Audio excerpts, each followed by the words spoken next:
Hello, আসসালামু আলাইকুম। আশা করি আলহামদুলিল্লাহ ভালো আছেন। আলহামদুলিল্লাহ আমিও ভালো আছি। আজকে নিয়ে নিয়েছি গরুর মাংস। আজকে গরুর মাংস দিয়ে খাবো হলো বিরিয়ানি রান্না করব। গরুর গোস্তগুলো আমি আগে কি দিয়ে রান্না করব সেটাই দেখাই নিচ্ছি। টমেটোর সস দেব, সয়া সস আর বিরিয়ানির মশলার প্যাকেট এগুলো দিয়ে আর রান্না করব। আর এখানে নিয়ে নিয়েছি পেঁয়াজ কুচি।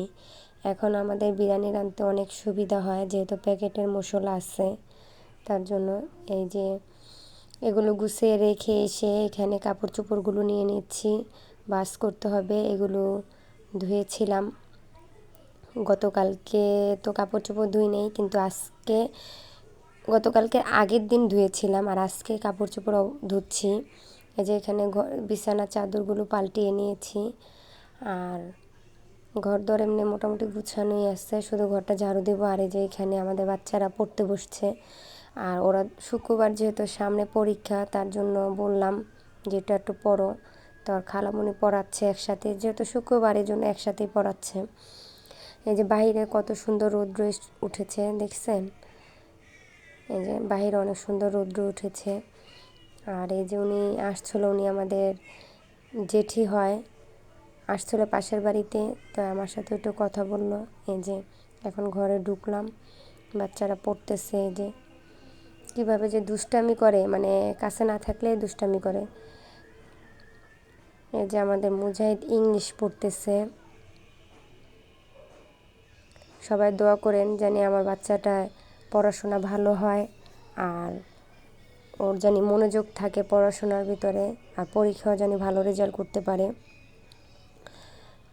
আর আমি আজকে আর বিরিয়ানিটা রান্না করব না, করব হলো আমার বোন, ওর কাছে দিয়ে আসছি রান্না করার জন্য। ও আবার আদা রসুন বেটে নিচ্ছে, তাই আমি ওর সাথে থাকবো, কেন ভিডিও করতে হবে। আর আমি ওর সাথে সাথে বলে দিব ও রান্না করবে। এই যে এই পাইলাটার ভিতরে ও গরু মাংসটা বসাই দিবে। তাই এখন ও আবার বলতেছে যে থাক তুমি বসাও, তার জন্য আমি বসাচ্ছি। কিন্তু বসাই দিয়ে আমি চলে যাব, বাচ্চারা পড়তে বসছে। আবার আরিয়ানও বাহিরে খেলাধুলা করতেছে, আর ও বাহিরে যখন চলে যায় তখন ওর সাথে থাকা লাগে। আর আমি এখানে লবণ দিয়ে নিচ্ছি। পেঁয়াজটা যেহেতু একটু মোটা মোটা করে কেটেছি, তার জন্য একটু লবণ দিলে তাড়াতাড়ি এটা নরম হয়ে আসবে। আর আরিয়ানে বাহিরে চলে গেলে আমি তখন ওর সাথে সাথে যাই, কারণ দেশের পরিস্থিতি অতটা ভালো না, কখন কোন বিপদ আসে। তাই এই যে এখানে আদা রসুন বাটা দিয়ে দিয়েছি। আর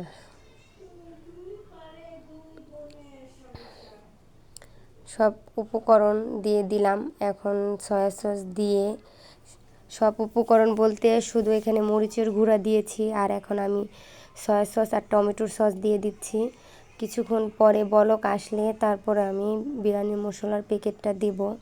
আমি এখন মানে এটা মাখিয়ে নিচ্ছি, আর আমার বোনকে বলে যাচ্ছি যে আমি তো এগুলো দিলাম, তুমি শুধু বিরিয়ানি মশলার প্যাকেটটা দিয়ে দিবে। আর মরিচের গুঁড়া দিয়েছি শুধু, আর কোনো কিছু দিই নেই। তাই আর এখানে ভিনেগার দিয়ে আমি এখানে টক দই বানিয়ে নিচ্ছি।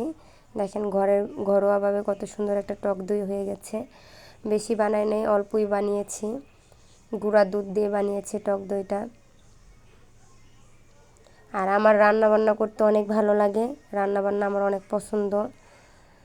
তাই সবাই ভিডিওটা যারা যারা দেখবেন পুরাটা দেখবেন, তাহলে অবশ্যই ভালো লাগবে। আর লাইক কমেন্ট শেয়ার করতে ভুলে যাবেন না।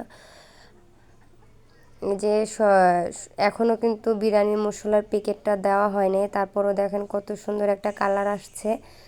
তাই টক দই দেওয়ার পর আমি এখন চলে যাব, তারপর আমার বোন বিরিয়ানি মশলার প্যাকেটটা দিয়ে দিবে। এখানে শুধু মরিচের গুঁড়া আদা রসুন বাটা দেওয়া হয়েছে আর সয়া সস টমেটোর সস।